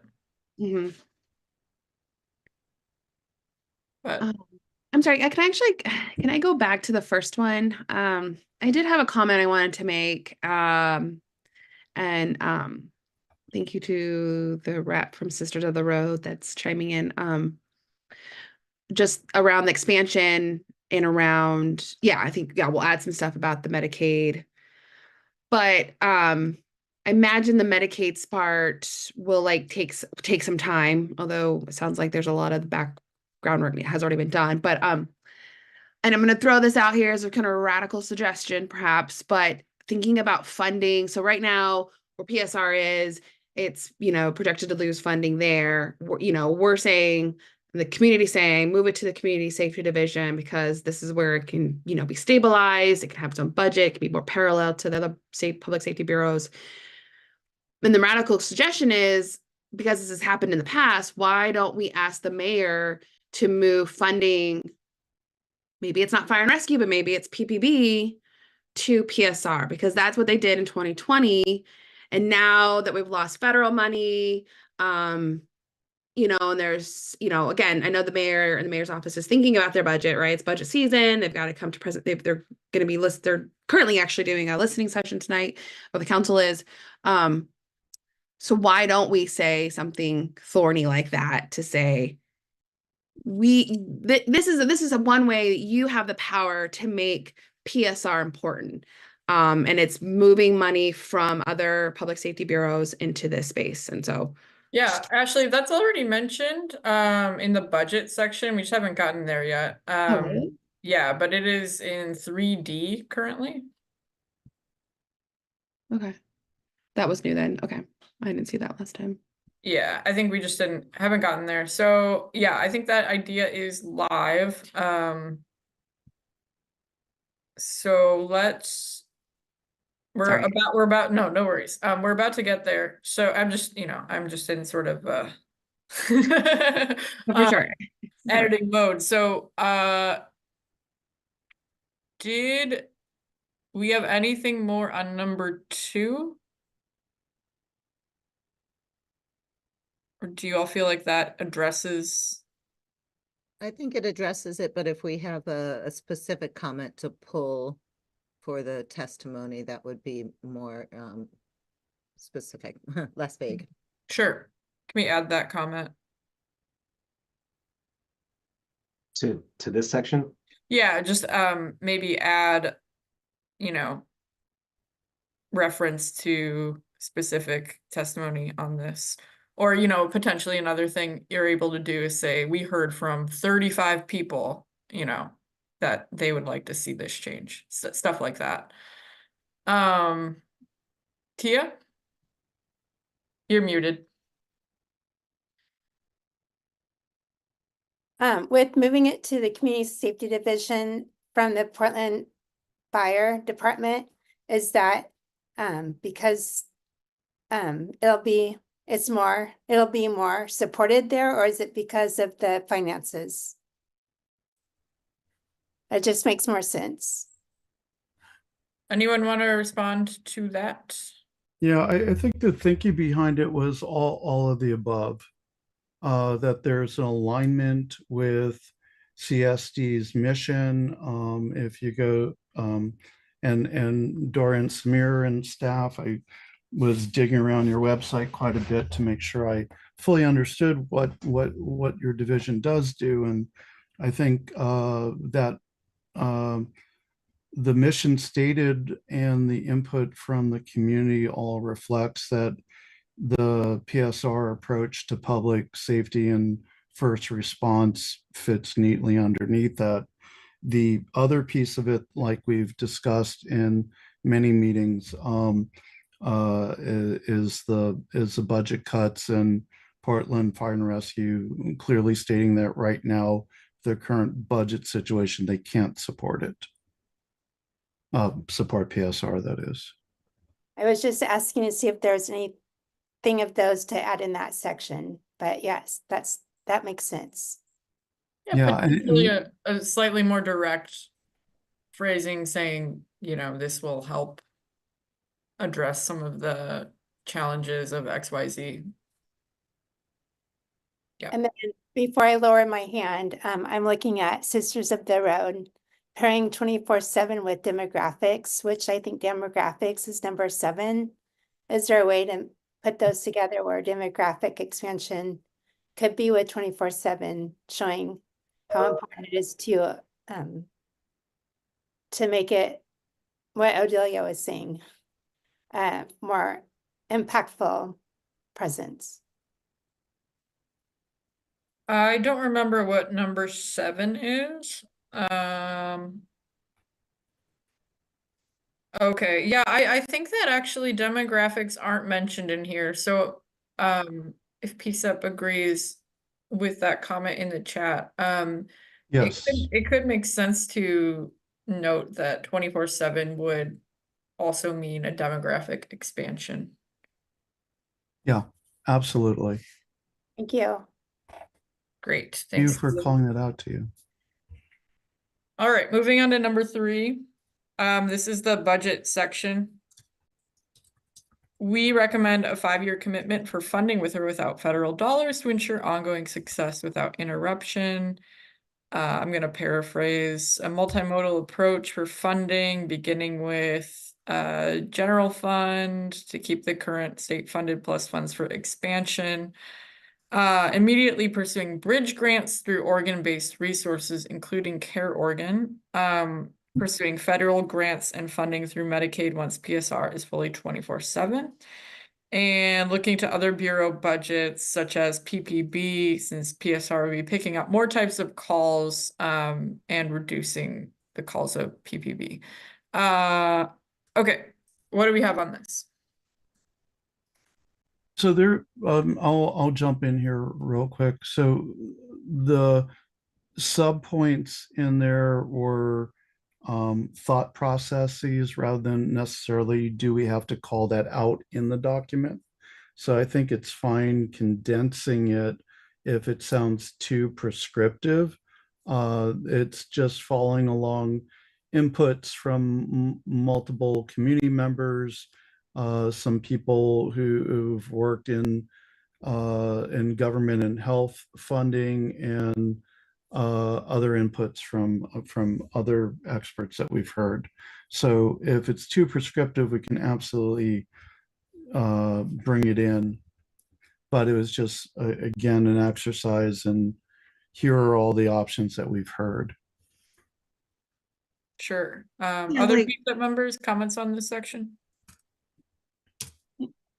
Yeah, I was just, wondering, like the 5-year commitment, it just hadn't really heard that sort of specific before. And then I keep getting stuck on this multimodal approach. And I don't know if it's like a project management word, but it feels wordy. And I'm just wondering if this, it's like discussion of like condensing some of these points together, or really separating them out. But this section feels like it could be in section 1, because we're already going to call it in the first recommendation, we're already going to add the Medicare, right? Like we made a note about that, to add the Medicare, like what 24/7 could mean for funding.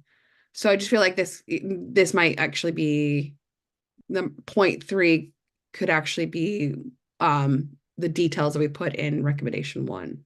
I think the reason that it's phrased that way, not I think, I know, is because something that we've heard from community input is that a single point of failure for funding should be avoided at all costs. And the 24/7, you get Medicaid funds is kind of a misnomer. So there's a piece to that as well, that it does open up the door for Medicaid funds, but that doesn't mean 100% of your calls are now funded. So it's really, again, without being too prescriptive, a ask from the mayor's office, look at multiple forms of pursuing funds, including directly out of the general budget, because this is a necessary service that the city really needs. But also here are the other opportunities from what we've heard that you should consider. Carrie, did you have a comment? Yeah, I was just saying, I think that all the sub bullet points are too much how, and focusing on the first sentence, in addition to what Kip just added about multiple sources, in addition to the why we believe our feelings behind sustainability and long-term budgeting being important. I like that suggestion, Carrie. Odelia? Yeah, I think like some of it I see as too much how, but I think point D is like really essential to still keep to like look at the PPB budget, and like just reiterating what Ashley said prior. I think that's like kind of an essential part of funding, at least for like the initial expansion or like one-time funding. So yeah, that's what I would say about that. Yeah, because why I mean, I think that I feel strongly that connecting the 24/7 expansion recommendation to the funding details makes the most sense, because we know that like the 24/7 expansion includes funding and staff. And I think that's, I feel like that's where we can really, that, like, since that's like the first recommendation, right? Like that's the one that we heard the most. It just feels more relevant to put the details, the funding details in with the 24/7 expansion. But maybe. I think it's implicit there. I see this as specifically asking for a time commitment to that funding. I see it as a little bit different, pulling it out as a separate point. But yeah, that's just my thought. Stephanie, do you have something? I just want to flag that municipal budgeting doesn't work 5 years, or it's a year by year process.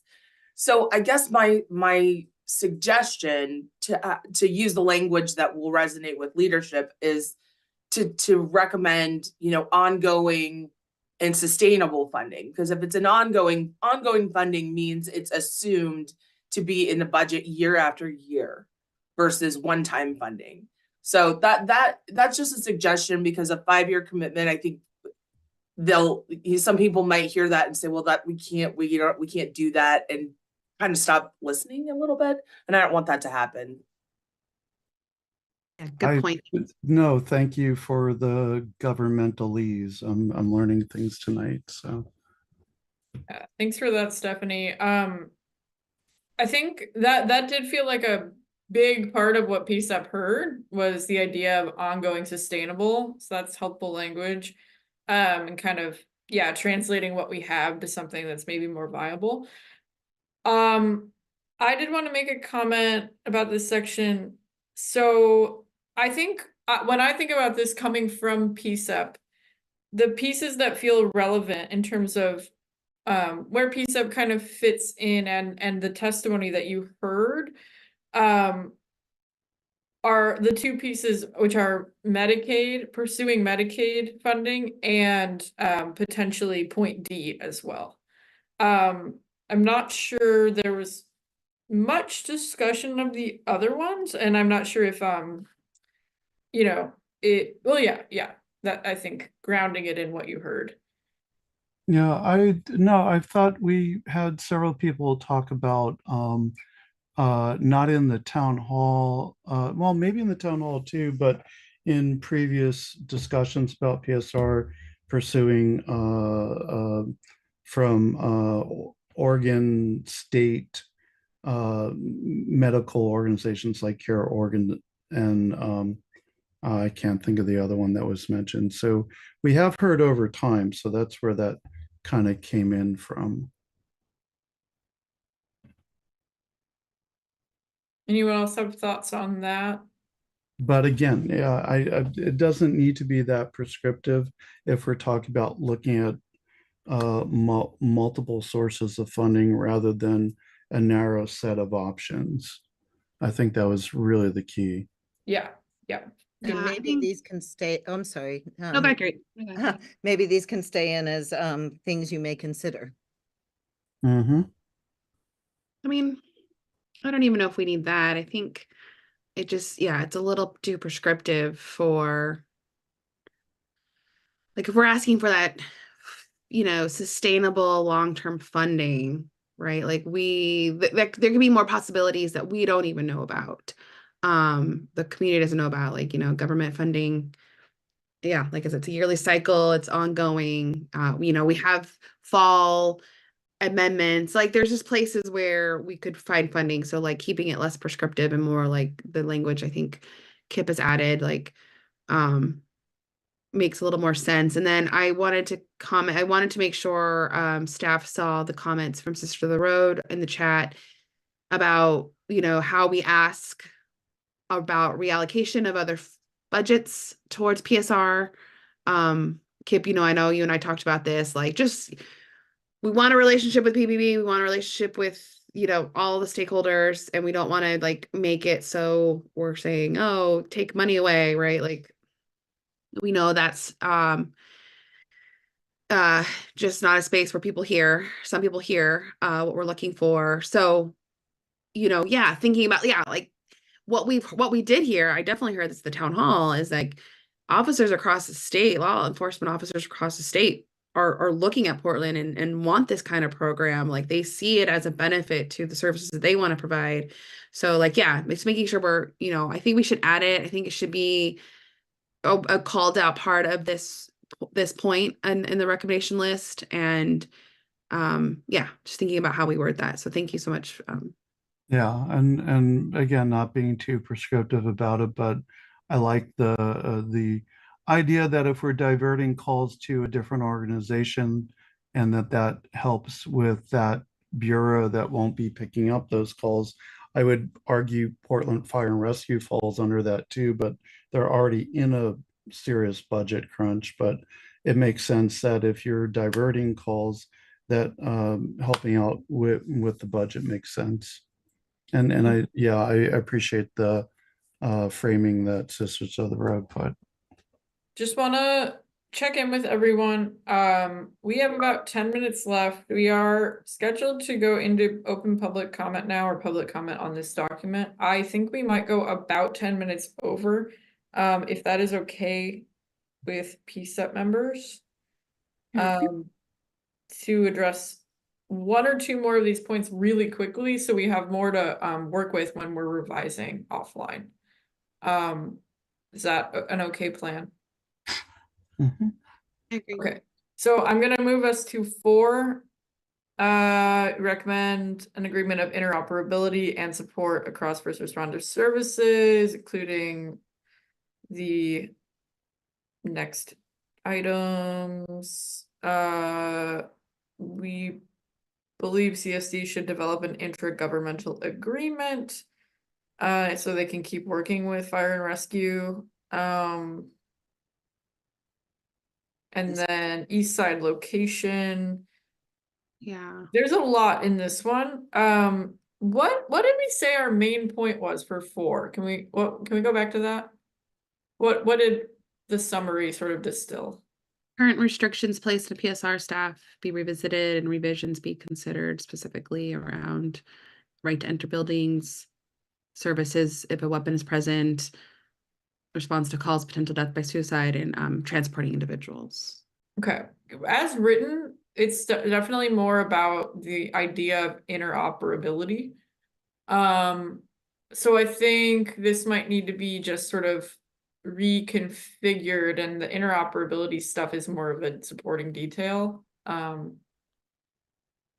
Yeah. Based on what has been drawn out as the core recommendation, or am I getting that wrong?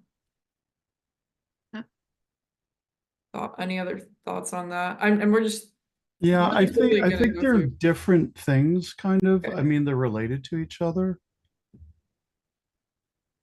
How though? How, well, one is about being able to expand services, and the other is how PSR works with the other first responder or organizations. So they're 2 different things. Yeah, they do seem different. Was the idea of IGA and interoperability, does PCEP want to include that as one of the main recommendation points? Stephanie, do you have something? I don't think you need this. I don't think there's an IGA necessary for them to continue to work together regardless of where they live. And frankly, under the new form of government, it's all going to be under, a public safety sleeve anyway. So I don't know how much energy you want to put into it, because I don't think it's necessary. Yeah. Yeah. That's a good reminder. It'll be the public safety service area. So actually it'll already be just a big thing. Okay, cool. And will this public safety service, well, that's like a department or bureau? Is that what that'll be?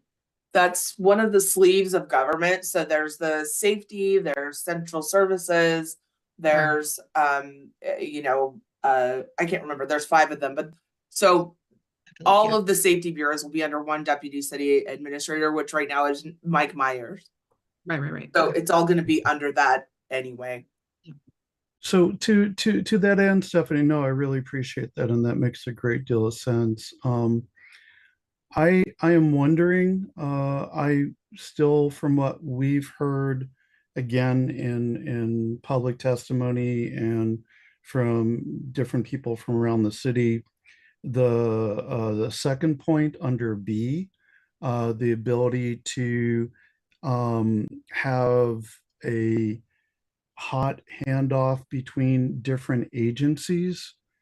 Would that also be kind of addressed? I feel like that might be a different.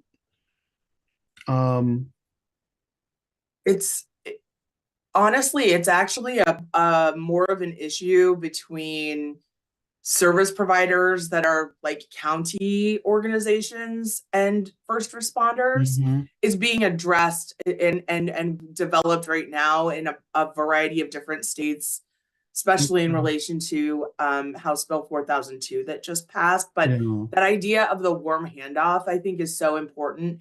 I guess, you know, my suggestion here would be just to, again, maybe worry less about the specifics and just say, look, we want PSR to exist in a system where they can, where, you know, they are part of a continuum of care, part of, you know, a touch point where we are ensuring people are given that warm handoff for whatever service it is they need. Yeah, and I think that makes great sense. Thank you. And yeah, I'd like to definitely keep the language in there because I know we've heard it from so many different folks across the board. So Wait, keep what in there? This Stephanie recommended keeping in like some goal-oriented language, so that could potentially be the warm handoff thing without focusing on how exactly that is enacted. And we made that note. I'm seeing some hands from the public. Samir, can you remind me how many more points we have? There are expansion of roles and services, data collection, the independent monitor being able to include that, and then kept-out enforcement too. So 4. Okay, so maybe, yeah. So we're not going to get through all of that in this meeting. We should get rid of the data part. I just wanted to, like, I don't think we need that at all. Like, that part feels like a very prescriptive thing that we can't, like, we've got to be able to talk to like what we're asking for, and I don't know if we know all those details to ask for that sort of setup.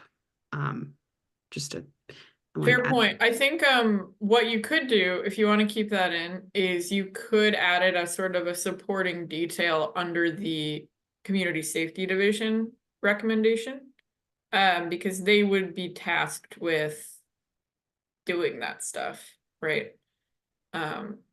So maybe it would be more concise moving it there. That's just my thought. Yeah. Okay, I'm gonna go ahead and take some comments from the public on this. Let's start with Leah.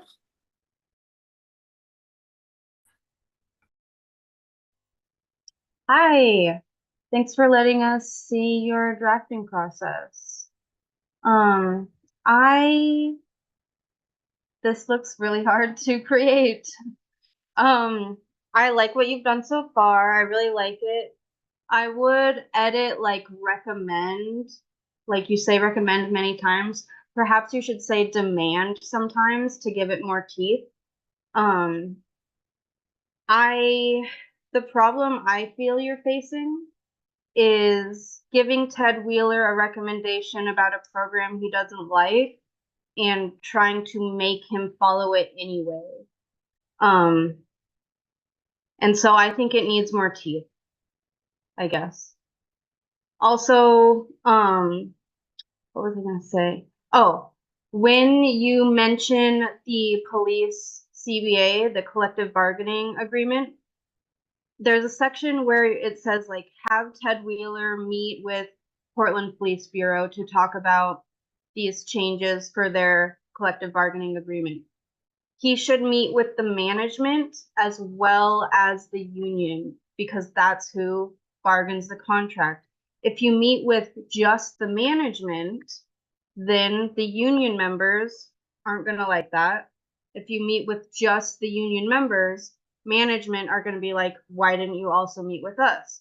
If you have him meet with both, then both have been, it will be easier for them to make those changes in the CBA, is my point. Great. Thank you, Leah. We'll go to Spencer. Thank you. Maybe I'm missing something here. But there was what I wanted to ask was, if we're proposing moving Portland Street Response to the Community Safety Division as, quote, the most appropriate place for it to be managed, unquote, there's also this language in number 4 that's proposes saying about the Fire Association being, quote, Portland Street Response's home. Can you clarify like what you mean by that, by home, and why there's that discrepancy? That's a really good question. Actually, I can speak to that real quick because Okay. that was brought up in chat that the language is not ideal. So that's being fixed by Samir, I believe, but rather than housed, located, I think is a term we decided to work with. But the reason being is that the current location that PSR operates out of works well for them from the west side perspective, and that they're housed in an area or in a space that supports them pretty well, and they have felt like it's been beneficial. So that doesn't mean that that would be the only state of it, but it would still be managed from CSD, and that's where the IGA language came in on being able to sit physically in this building, but work under this division, if That's that great. helps. Yeah, I don't know if you can say physical location or current address. The only thing is because Yeah. location can be like administrative location as well as physical. So I mean, all that's That clear makes now that you sense, explain yeah. it, but it's making clear that you're talking about the physical office, not the bureaucratic structure of where that office is located in the chart. Thank you. 100%. That's a great point. Thank you. Yeah, great catch. Thank you, Spencer. Dan? Oh, hi, this is Dan Handelman. I use he, him pronouns. I'm with the group Portland Cop Watch. And the reason I keep bringing up the question about whether or not PSR can attend to people on the street, and you may have seen that I pulled some language right out of their frequently asked questions where they say that if a person's in traffic, they're not supposed to go deal with it. That there was a shooting in 2019 of a man named Coben Henriksen, where an officer who had run into him a few weeks earlier and helped de-escalate the situation, got out of his car and immediately shot and killed him. Now, he was carrying 2 knives at a time, so it kind of raises questions about whether that specific scenario is good for PSR. But the point is that just because somebody's in the street in traffic doesn't mean that the people at PSR shouldn't be able to deal with them. So I just want to make sure that that doesn't get overlooked when you're making questions to the city about what else can they be allowed to do. Now, the big question I have for you that I haven't heard addressed at all tonight is, where are the paramedics going to come from? So this is a team that includes mental health specialists and paramedics, and the paramedics are Fire Bureau employees. And so you're pulling it out of the Fire Bureau. So where are the paramedics going to come from in the future? And I really appreciate all your hard work on this. Thank you.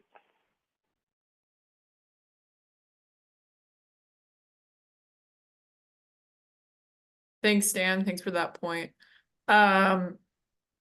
Yeah, seeing some responses in the chat to that. We'll go to Dr. Allen. I heard somebody say that how do we get Ted Wheeler, the mayor, to like something he doesn't like? Well, it seems to me we've seen a lot of quotes from him saying he does like PSR. So are we clear that he does like it or that he doesn't like it? And actually, my question is, what's the difference between he does or doesn't like it and Judge Simon, I think it is? I'm under the impression that Judge Simon is actually more important than the mayor with regard to whether PSR continues to exist. So I don't understand their respective position to this work. Could I answer that, Dory? Just, so part of being a co-chair, I get privilege of being in a room with, the mayor and being able to bring up some of these points. And last time that Celeste and I met with him and Stephanie, we got a resounding, like, he's gonna put all his political weight around this. Like, he's not running for office again, right? This is important to him. He wants people to know that this is a program he supports. So I do think that we could add some more language to the current recommendation that, and I have some wording that where we're quoting the mayor's office of saying, this is important, you want to put resources into it. So this is how I think our recommendations say this is how you can be accountable to the public about that promise. So that that I just wanted to note that like, as far as PCEP knows, the mayor has full support for the program and wants the public to know that. So I think we very much need to include that in the recommendation so that we're holding them accountable and creating that heat for them to get back to the community, because that's what this recommendation is. It's getting back to the community, not just PCEP. So I'd say. Thanks, Ashley. Let's go to Jared. What about the part about the relative responsibility of the mayor versus the judge? Well, Portland Street Response is a program that's housed in the city of Portland. It's actually Commissioner Gonzalez who oversees that program. But the mayor is, certainly very a very key player when it comes to any city program like this. So as far as like the administration, the program details, operations, all this stuff, that's all city decisions, budget, of course. And I don't really want to speak to the level to which PSR is implicated in the settlement agreement. I think that's sort of a live question. But and maybe Jared will touch on that. But yeah, the mayor is certainly very important in this conversation. Jared? Thanks, Dory. I agree 100% with what you just said. I think that's a good way to put it. The Portland Street Response is a City of Portland program, and a federal judge doesn't have any real direct authority. We do know that just like Mayor Wheeler, Judge Simon from the bench has said many, positive things about his impression of Portland Street Response, and the parties, have an ongoing discussion about whether and to what extent Portland Street Response is implicated by paragraph 115 of the settlement agreement. And that's what I wanted to speak on, in terms of the aspect of this recommendation about the monitor. The Department of Justice will have some interaction with the monitor, comments on a monitoring plan, what the monitor is going to focus on, as well as the city. And so, I take that aspect of this recommendation or potential recommendation is partially directed to the Department of Justice and what we ought to push for in terms of the monitoring plan, what the monitor focuses on. And to that extent, I also just wanted, I really appreciate all the work that's been put in to this so far. I really appreciate the discussion about what the recommendation should include, what it should focus on, the structure, the content. And I just want to let you know, PCEP has the authority, as long as the settlement agreement exists, to make recommendations to the Department of Justice. And in doing that, I think Carrie had touched on it pretty well earlier. Less can be more. I know what sort of work is being done to put into this. I think ultimately, what you want the Department of Justice to do in terms of a recommendation to us is the most important. Just when we're the audience or the target of your recommendation. I think secondarily, we want to know why. Why do you want Portland Street Response and the data to be part of, considered as part of the settlement agreement, and whether the city has a, fully operational crisis triage program, which is the language in paragraph 115.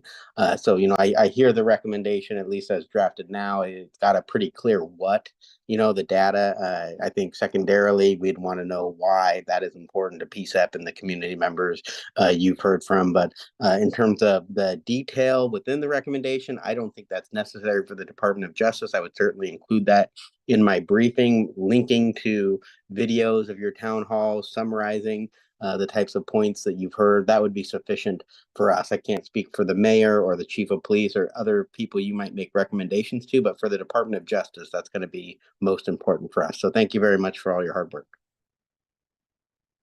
Thanks, Jared. That's a helpful orientation, the what and the why. And I think we've talked a lot about the why and definitely putting more of that into this. Any other public comment? Oh, I see Samir. Yeah, I just wanted to ask, there's a lot of public comment in the chat. And Stephanie, I'm sorry to put you on the spot with this, but if you could explain where the budget process is at relative to the mayor's proposed, that might be helpful to distinguish. Yeah, I just responded in the chat as well. So I think what you're referring Okay, to, mine, Leah, is the work session in which Fire put forward some potential ideas for what they felt they might need to do to balance their own budget.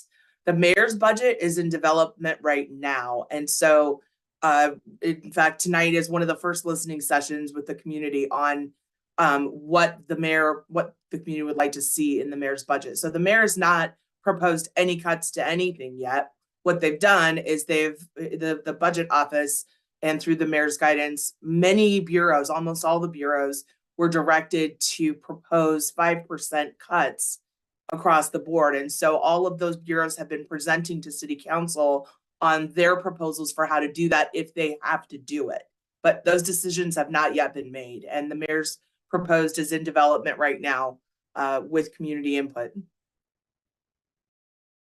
And I'll just add to that, as PCCEP has stated many times, their goal is to submit this recommendation in advance of that proposed budget coming out. And so they definitely have that in mind when it comes to their timing and impacting the final decisions that are made. Babs? Whoops. Hi, folks. Well, I just want to say once again, I'm in awe of the work that you all have done, because I've been to several of your meetings, and the determination and the courage and the, even though tonight was a bit painstaking, that attention to detail is absolutely positively necessary in this document. I also want to acknowledge Stephanie Howard for being here and for offering your perspective and the helpful hints that you gave the group. So just keep up the good work. I was so impressed at the meeting last time when the bishop spoke, as I know you all were. And I think on some level, what you all are doing is capturing some of those values and ideals that he was talking about. Obviously, totally different situation, but he was making it clear that that way of looking at the world and those values and ideals can guide us where country, state, but in this case, our beloved City of Roses. So thank you. Thank you, Babs. That's really, really nice of you to share it. No, that means a lot to our PCCEP members and staff as well. So we really appreciate you saying that. I think that's a great note to end on, as we have no more hands up. So PCCEP, wrapping it up here. So do we have any final comments from PCCEP, or are we, feeling ready to? I think we've done a lot of really good work and sort of orientation around where we're headed. So we're going to do that this week and come back next week to work on this again and hopefully take a vote. Any final comments from PCCEP? Go for it, Tia. You're muted. Where would you like us to be the brain injury and policing from next? Do you want us to do some emails to PCCEP members or bring this up to the next meeting we can attend, or what's next steps for us? Let's figure that out offline. We will definitely sort out those next steps. Okay, thank you, everybody. Ashley. Yeah, and I just wanted to point to the chat. Stephanie sent a link for the mayor's proposed budget work session, which is May 7th. So, and then also I added a link for the upcoming listening session. So, in addition to what we're trying to do here, there's just so many different angles we need to, as a community, that to continue to show up to support the program, and joining those listening sessions is key to that. And I think, and something I'd like to propose in the next meeting, we talk about is how PCEP can show up in front of council. So we'll write this recommendation to the mayor, but I think we can even go a little bit further maybe and get on an agenda, council agenda, maybe a communications piece, and speak to the council about what we've heard, and that could be another powerful place for us to show up. I don't know I think we can do that. I don't know if we haven't done that since I've been here. And then Dory, the other thing, and I can email you, but I was wondering if there's any updates on the status hearing, any of those coming up, where we can also, like Jared said, perhaps promote a recommendation to the DOJ. I'm thinking about that timing. Yeah, great to keep that on the horizon. I am not aware of an upcoming date that has been set. Yeah. Stephanie or Jared? I think we'll have a report out next week early with some dates. I think we're honing in on that, so I'll make sure that you know immediately. I do think the court put in an order for May 15th. So at the moment, there is going to be a hearing on May 15th at 9 a.m. at the courthouse. So I think the topics are TBD, but at the moment there is a set hearing, and I'm sure the court and the judge would be pleased to hear from PCEP at the moment. Great. Great to know. Thank you, Jared. Thanks, Dan, for the other details. Yeah. All right. I think we're ready to wrap up here. Odelia or Tia, you want to close out the meeting as our co-chairs? Thanks, Dan. Yeah, I can do that. Okay, yeah. So next Wednesday on the 17th, we will have our full committee meeting from 6 to 8:30, and this will be hybrid. In person and at the Portland building, and there will be food. And we hope to complete this recommendation process and vote on it by the end of that meeting, but we'll see how that goes. Hopefully we can get there. Yeah. Thanks everyone for helping contribute to this process. Yeah. Awesome. Yes, thank you so much, everybody. A lot of great work tonight, and thank you to the public for your comments, and city staff as well, and DOJ. All right, so the time is 8:18 and this meeting is adjourned. Thank you, everyone.